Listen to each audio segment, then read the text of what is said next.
The Discovery. The morning sky over Kepler 442b burned orange with twin suns when the first hegemony ships appeared. Dr. Elena Vasquez was deep in her underground laboratory making final adjustments to her life's work when the emergency alarm started screaming across New Providence Colony. Captain Marcus Chen burst through her lab doors, his face grim. "Elena, we need to evacuate, now! Hegemony fleet just dropped out of hyperspace. 27 ships, all heavy cruisers." Elena didn't look up from her calculations. Her fingers moved rapidly across holographic displays, checking power levels and magnetic field alignments. "How long do we have?" "Maybe 30 minutes before they're in firing range." Marcus grabbed her shoulder. "Elena, listen to me. This isn't a drill. They're not here to negotiate or demand tribute. Intelligence says they're sterilizing every human colony they find." For the first time, Elena stopped working. She turned to face Marcus, her dark eyes reflecting the blue glow of her experimental railgun's charging chamber. "Then it's time to test my theory." The hegemony had ruled this sector for 3,000 years. Their ships were massive, their weapons devastating, their armor nearly impenetrable. When humanity first encountered them 2 years ago, the aliens had laughed at human technology. Plasma weapons that could barely scratch hegemony shields, missiles that couldn't penetrate their point defense systems. Humanity's small fleet had been brushed aside like insects, but Elena had been watching, studying, learning. While other scientists tried to copy alien technology, she had gone back to human basics: pure kinetic energy, mass times velocity squared, the oldest weapon in the universe, refined to perfection. Above ground, colonists streamed toward evacuation ships. Children cried as parents grabbed whatever belongings they could carry.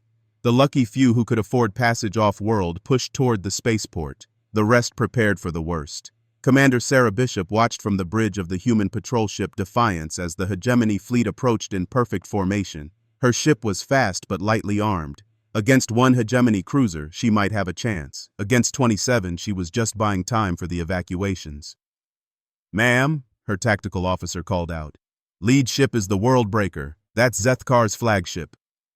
Sarah felt her blood run cold. Zethkar was known throughout the galaxy as the hegemony's most brutal commander. Entire civilizations had learned to surrender rather than face him in battle. He didn't just conquer worlds, he erased them. The World Breaker was a kilometer of pure destruction. Its hull gleamed black in the system's double starlight, covered in weapon ports and armor plating thick enough to shrug off nuclear weapons. Behind it, the rest of the hegemony fleet spread out like a dark cloud. In her laboratory, Elena made the final connection. Her experimental railgun hummed to life, magnetic fields aligning with mathematical precision. The weapon looked nothing like the sleek alien designs. It was purely human, functional, powerful, and built from materials that could be found in any mining colony. The railgun consisted of 2 parallel magnetic rails stretching for nearly half a kilometer underground. Between them, a metallic projectile no larger than a baseball sat waiting. When activated, electromagnetic forces would accelerate that projectile to a significant fraction of light speed. The kinetic energy would be devastating. "Elena," Marcus's voice crackled over the comm system. "Whatever you're doing, do it fast. They're targeting the colony." Above them, Zethkar studied the human settlement through the World Breaker's sensors. Primitive buildings scattered around mining operations. A few small ships attempting to flee, nothing that could threaten his fleet. This would be quick work. "All ships," he commanded in his deep rumbling voice, "begin bombardment. Leave no structure standing." The hegemony fleet opened fire. Plasma bolts the size of city blocks streaked toward the colony. The first strikes hit the outer settlements, turning homes into vapor. Shockwaves rolled across the landscape as more weapons fired. Elena felt the ground shake around her as she initiated the firing sequence. Her railgun drew power from the colony's entire grid. Lights flickered across New Providence as energy flowed into the magnetic coils. The projectile began to accelerate. In the first millisecond, it traveled 1 meter. In the second, it had covered 4 meters and was accelerating exponentially. By the time it left the barrel, it was moving at 12% of light speed. The projectile crossed the distance to the hegemony fleet in 2.3 seconds. Zethkar had just enough time to see a brief flash on his sensors before the round hit the World Breaker amidships. The flagship didn't explode. It simply came apart. The kinetic energy transferred instantly, seized through the ship's structure, turning solid metal into expanding gas. One moment, the World Breaker was there. The next, it was a cloud of superheated plasma expanding through space. The hegemony fleet stopped firing. Every ship turned their sensors toward the colony, searching for the weapon that had just erased their flagship. Their instruments found nothing. No energy signature, no heat bloom, no evidence of any advanced technology. On the Defiance, Sarah Bishop stared at her tactical display in amazement. Did that just happen? Did something just one-shot the World Breaker? Her tactical officer's hands shook as he confirmed the readings. Yes, ma'am. Direct hit amidships. The ship's gone. Completely gone. Below ground, Elena was already preparing for the next shot. Her railgun had performed perfectly, but she knew the hegemony wouldn't make the same mistake twice. They would spread out, try to locate her position, probably call for reinforcements. But something strange was happening. Instead of attacking, the hegemony ships were withdrawing to a safer distance. Their formation had broken apart, each captain suddenly very concerned about being the next target. Zethkar's second-in-command, now in charge of what remained of the fleet, broadcast on all frequencies. What weapon was that? Identify yourselves. Elena activated her personal transmitter. Her voice carried across space to every ship in the system. This is Dr. Elena Vasquez of New Providence Colony. You came here to destroy human settlements. You will not succeed. Leave now or learn what happened to your flagship. The hegemony commander studied his tactical displays frantically. Still no energy signatures. No visible weapon installations. How could these primitive humans have built something capable of destroying a capital ship? You cannot hide forever, human, he broadcasted back. We will find your weapon and destroy it. Elena smiled grimly as she began charging the railgun for another shot. You're welcome to try. The hegemony fleet spread out further, thinking distance would provide safety. They were wrong. Elena's second shot traveled the same path as the first, striking a heavy cruiser at the fleet's edge. Like the flagship before it, the ship simply ceased to exist. Panic spread through the hegemony ranks. They had never encountered a weapon with this kind of range and power. Their own plasma cannons were useless at such distances. Their missiles couldn't even reach the planet's surface before the mysterious weapon could fire again. Within an hour, news of the incident was racing across subspace networks throughout the galaxy. The hegemony, the sector's dominant power for millennia, had lost 2 capital ships to an unknown human weapon. Alien intelligence agencies scrambled to understand what had happened. In the Galactic Council chambers on distant Centaurus Prime, emergency sessions convened.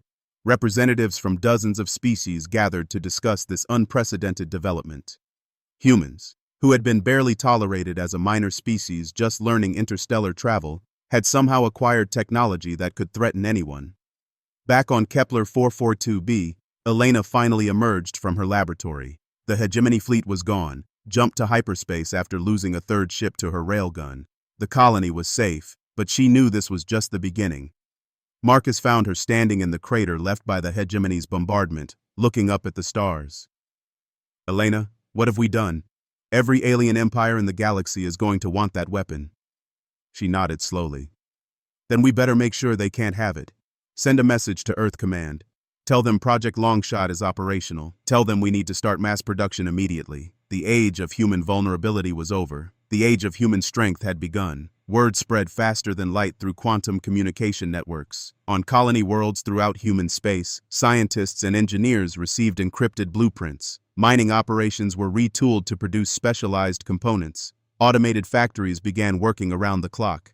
Elena's railgun had been built in secret over 5 years. She had designed it to be manufactured using common industrial equipment. Every human colony with sufficient power generation could build one. All they needed was the knowledge and the will to defend themselves. Yuris began appearing on human worlds. Long, straight buildings that seemed to serve no obvious purpose. Alien intelligence operatives tried to investigate, but human security had tightened dramatically. For the first time in their brief interstellar history, humans were keeping secrets. Dr. Elena Vasquez became the most wanted scientist in the galaxy. Not by law enforcement, but by every alien government desperate to understand how humans had suddenly acquired such devastating technology. Offers poured in, bribes, threats, promises of protection. Elena ignored them all. She had work to do, a galaxy to change, and 27 more hegemony ships to worry about, because she knew they would be back. The Reckoning. The Galactic Council had never convened an emergency session this large. Representatives from over 200 species packed the great amphitheater on Centaurus Prime. their voices creating a cacophony in dozens of languages. At the center of it all stood Ambassador David Park, humanity's lone representative, facing the combined attention of the galaxy's most powerful civilizations. High Chancellor Vexthor, a towering crystalline being whose species had mediated galactic disputes for thousands of years, called for order. His voice resonated through the chamber's translation systems. We gather to address the recent incident at Kepler 442b, where human forces destroyed 3 hegemony capital ships using an unknown weapon technology. Murmurs rippled through the assembly. The hegemony delegation, still reeling from their losses, sat in rigid silence. Their new fleet commander, having replaced the deceased Zethkar, stared at Ambassador Park with barely concealed hatred. Park stood calmly, hands folded behind his back. A former Marine turned diplomat, he had volunteered for this impossible assignment. Earth's government knew this day would come eventually. They had prepared him as best they could. The concern, Vexthor continued, is that humanity has developed weapons technology far beyond what their species should be capable of achieving. This threatens the established balance of power. The Drakmari representative, a reptilian creature with scales that shifted color with emotion, rose from his seat. The humans must surrender this technology immediately. No single species can be allowed to possess such devastating weapons. Agreements echoed through the chamber. The Tyrian Confederacy demanded inspections of all human worlds. The Zephyrian Empire called for immediate disarmament. Even species that had been neutral toward humanity now viewed them as a potential threat. Ambassador Park waited for the voices to quiet before responding.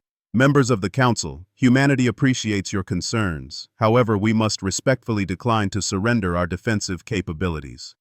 The chamber erupted. Dozens of species began shouting at once. Threats were made. Economic sanctions promised. Some delegates even suggested military action against human colonies.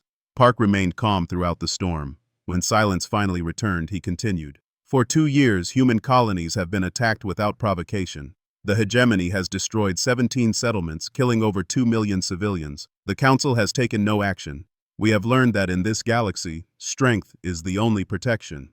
Vexthor's crystalline form pulsed with deep colors, indicating serious concern. Ambassador Park, surely you understand that releasing such technology could destabilize the entire galactic order. The Galactic Order, Park replied, allowed genocide against my people. That order needs to change. Behind the scenes, away from the public debates, secret meetings were taking place.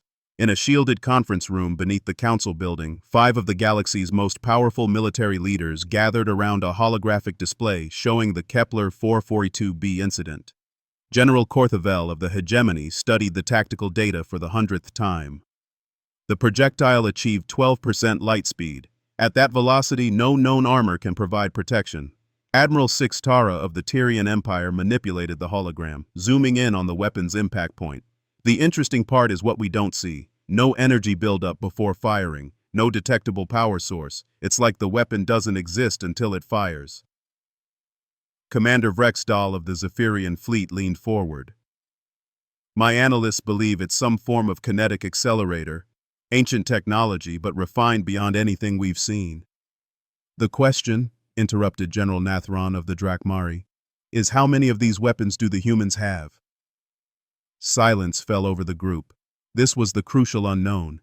If humans had only 1 or 2 of these weapons, they could be overwhelmed by superior numbers. But if they had built many, intelligence suggests at least 12 human colonies have begun construction of similar facilities, reported Korthavel.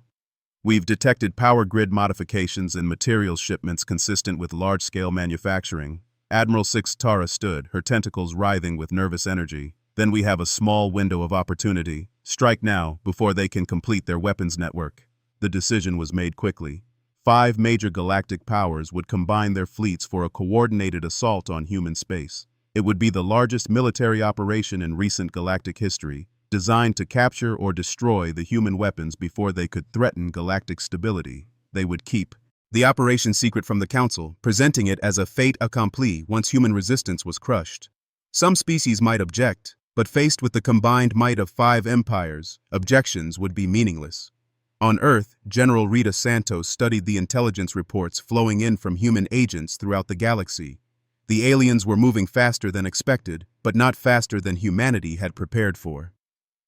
"Ma'am," her aide reported, "we're detecting massive fleet movements. The Hegemony, Tyrians, Zephyrians, Drakmari, and Nexus Collective are all mobilizing." Rita nodded grimly. "How long until they reach our outer colonies?" 72 hours, assuming they jump in coordinated waves." Rita activated her personal communicator, sending an encrypted message to every human military installation in known space. The message was short. "Project Longshot is now operational. All units, prepare for Defense Protocol Omega." Across human territory, strange things began happening. Power grids that had been operating at normal capacity suddenly began drawing enormous amounts of energy.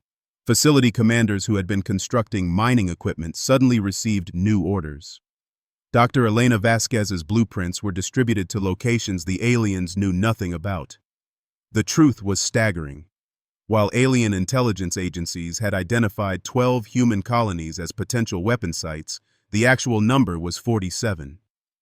Every major human settlement, and many minor ones, now possessed Elena's railgun technology. But Rita Santos had gone further than just copying Elena's design. Working with Earth's best engineers, they had refined the weapon system. The new railguns could fire faster, with greater accuracy, and from concealed positions. More importantly, they were networked together through quantum communication systems, allowing coordinated firing solutions across multiple star systems. The alien fleet that assembled at the edge of human space was massive. Over 300 ships representing the combined military might of 5 empires. The commanders were confident. Even if the humans had a dozen of their mysterious weapons, they could not stand against this force. Fleet Admiral Corventhal of the Hegemony commanded the assault force from his new flagship, the Vengeance of Zethkar. He had sworn to avenge his predecessor's death and restore Hegemony dominance. The fleet moved in perfect formation, ready to demonstrate the price of defying established galactic order. The first target was Proxima Station, a mining colony on the edge of human space. Intelligence indicated it was lightly defended, with only a small patrol fleet and minimal orbital fortifications. It would be a quick victory to start the campaign. As the alien fleet approached Proxima Station, they detected the expected human defenses. 3 patrol ships, obviously outmatched. A few orbital platforms that posed no real threat. The human commander, Captain Lisa Rodriguez, broadcasted a warning that was quickly ignored. "Alien fleet, you are entering human territorial space without authorization. Withdraw immediately or face defensive action." Admiral Corventhal didn't bother responding. His ships opened fire, plasma bolts streaking toward the human patrol vessels. The first volley disabled 2 ships and damaged the third. This was going exactly as planned. Then the railguns opened fire. The first shot came from the planet's surface, striking the alien flagship dead center. The Vengeance of Zethkar simply ceased to exist, vaporized by the kinetic impact. Before the alien fleet could react, 17 more shots fired simultaneously from concealed positions throughout the system. Hidden among asteroids, disguised as navigation beacons, built into the hulls of seemingly destroyed derelict ships, Elena's weapons had been placed everywhere. The alien fleet found themselves in a killing field with no escape routes. Within 5 minutes, over 50 alien ships had been destroyed. The survivors tried to retreat, but the railguns had incredible range. Ships were picked off one by one as they fled toward the system's edge. Similar scenes played out across the frontier. Every alien attack met the same response. The humans weren't just defending themselves, they were demonstrating the futility of aggressive action against their territory. In the Galactic Council chambers, emergency reports flooded in. The supposedly overwhelming attack on human space had become a massacre. 5 proud fleets had been reduced to scattered survivors limping home with tales of impossible human weapons. Ambassador Park received the news calmly, though he felt deep satisfaction at the reports. When Vex Thor demanded an explanation, Park's response was simple. "You came to destroy us. We defended ourselves. The result speaks to the effectiveness of human engineering." The galaxy would never underestimate humanity again. The new balance. The Emperor's throne room on Searmoth Prime had never seen such a gathering. Representatives from every major galactic power stood before Emperor Sirgoth, the most influential ruler in known space. His golden scales reflected the light from 1,000 ceremonial torches as he studied the holographic displays showing the destruction of the 5 Empire fleet. In 3,000 years of galactic history, the Emperor's voice rumbled through the vast chamber. No single species has ever inflicted such casualties on a combined fleet. The humans destroyed over 400 ships without losing a single major vessel. Admiral Jennifer Hayes stood alone before the assembled alien dignitaries. Unlike the previous diplomatic meetings, this time humanity had been invited to speak from a position of strength. The small human fleet that had escorted her to Searmoth Prime waited in orbit, but everyone knew the real protection came from the invisible network of railguns scattered throughout the galaxy. The Emperor leaned forward on his massive throne. Admiral Hayes, your species has demonstrated remarkable military capability. The question now is, what do you intend to do with this power? Jennifer had prepared for this moment. Behind her calm exterior, she was amazed at how quickly the galactic situation had changed. 6 months ago, humanity had been begging for protection from alien aggressors. Now they were being treated as equals by the galaxy's most powerful civilizations. Your Imperial Majesty, she began, humanity seeks nothing more than peaceful coexistence and the right to defend our colonies. We have no interest in conquest or domination. Murmurs spread through the assembled delegates. The hegemony representative, one of the few surviving fleet commanders from the recent attacks, stepped forward. You say you seek peace, yet your weapons have killed thousands of our finest warriors. Jennifer's voice remained steady. Your warriors attacked civilian colonies. They fired first. We merely defended ourselves with appropriate force. Emperor Sirgoth gestured for silence. The humans raise a valid point. The initial aggression came from established galactic powers, not from humanity. However, Admiral Hayes, you must understand our concern. Your weapons appear to have unlimited range and devastating power. No species can feel secure knowing such weapons exist. Dr. Elena Vasquez, now Earth's Chief Technology Officer, stepped forward to join Jennifer. She had become something of a legend throughout the galaxy, the brilliant scientist who had changed the balance of power with pure human ingenuity. Your Imperial Majesty, Elena said, our weapons are powerful, but they are purely defensive. Let me explain how they work. She activated a holographic projector, showing a cutaway view of her railgun design. The assembled aliens leaned forward, eager to understand the technology that had defeated their combined fleets. The principle is simple kinetic energy, Elena continued. We accelerate a small projectile using magnetic fields until it reaches a significant percentage of light speed. The projectile carries no explosives, no exotic matter, no alien technology. It's pure physics, applied with human engineering precision. The Tyrian admiral, her tentacles writhing with nervous energy, spoke up. The range of these weapons seems unlimited. How do you target ships across multiple star systems? Elena smiled. Quantum entanglement communication networks, combined with gravitational sensors. We can detect large masses moving through space and calculate intercept vectors faster than your ships can change course. What Elena didn't reveal was the true extent of the human weapon network. The aliens knew about perhaps a third of the operational railgun installations. The actual number was classified, but it was sufficient to defend every human colony and trade route in known space. Emperor Sirgoth studied the technical displays with obvious interest. His species had built their empire on advanced technology, and he recognized the elegant simplicity of the human design. Dr. Vasquez, your weapon is ingenious in its directness. Most species try to copy existing alien technology. You went back to fundamental principles and refined them beyond what anyone thought possible. The Zephyrian delegate, a tall being with crystalline features, raised a concern that had been troubling many species. These weapons could be used offensively as easily as defensively. What guarantee do we have that humanity won't become aggressive as your power grows? Jennifer exchanged glances with Elena before responding. We're prepared to offer that guarantee in the form of a mutual defense treaty. Humanity will share our defensive technology with any species that commits to peaceful coexistence. The statement sent shockwaves through the assembly. The humans were offering to share their most powerful military technology? No species in galactic history had ever made such an offer. Emperor Sirgoth's scales rippled with colors indicating extreme interest. You would share this technology? What would you require in return? Recognition of human territorial sovereignty, Jennifer replied, open trade relationships, and most importantly, a commitment that no species will launch unprovoked attacks against human colonies or any other peaceful civilization. The Emperor stood from his throne, his massive form towering over the assembly. This is unprecedented. You offer to share the technology that gives you supremacy in exchange for peace? Elena stepped forward again. Your Imperial Majesty, we learned something important during our recent conflicts.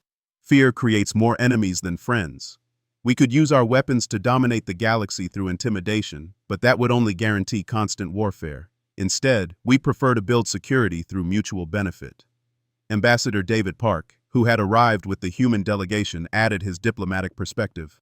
The Galactic Council has struggled for centuries to maintain peace. Perhaps it's time to try a new approach. Over the next several hours, the details were negotiated. The Mutual Defense Compact would create a new framework for galactic security. Any member species that was attacked without provocation could call upon the collective defense of the entire alliance. Human railgun technology would be shared with all members, but only for defensive purposes. The catch was elegant. The quantum communication networks required to operate the weapons effectively could only be maintained through cooperation. Any species that violated the peaceful terms of the compact would find their weapons network suddenly non-functional. Within days, over 50 species had signed the compact. The hegemony, after losing most of their fleet to human weapons, was among the first to join. The Tyrian Empire, Zephyrian Collective, and Drakmari Republic all signed within the first week. Emperor Sirgoth himself requested a private meeting with the human delegation. In his personal chambers, away from the formal protocols, he spoke more freely. Admiral Hayes, Dr. Vasquez, what your species has accomplished is remarkable. In 6 months, you've gone from barely surviving in our galaxy to reshaping its entire political structure. Elena smiled. We had good motivation, Your Imperial Majesty. Nothing focuses the mind quite like the prospect of extinction. The Emperor's laugh was a deep rumble. Indeed. And now, what are humanity's plans for the future? Jennifer considered the question carefully.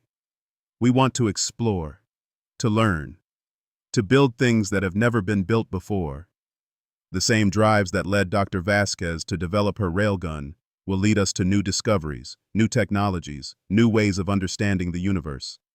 And you'll share these discoveries as freely as you've shared your weapons? If they can benefit everyone, yes, Elena replied. Human progress has always been built on cooperation. We see no reason to change that now. 6 months later, the galaxy looked very different. Trade flourished between species that had been enemies for centuries. The threat of the defensive network had eliminated most conflicts before they could begin. Piracy and raiding had virtually disappeared, as even the smallest merchant vessel could call upon protection from the nearest railgun installation. Dr. Elena Vasquez returned to her laboratory on Kepler 442b, but now she wasn't working alone.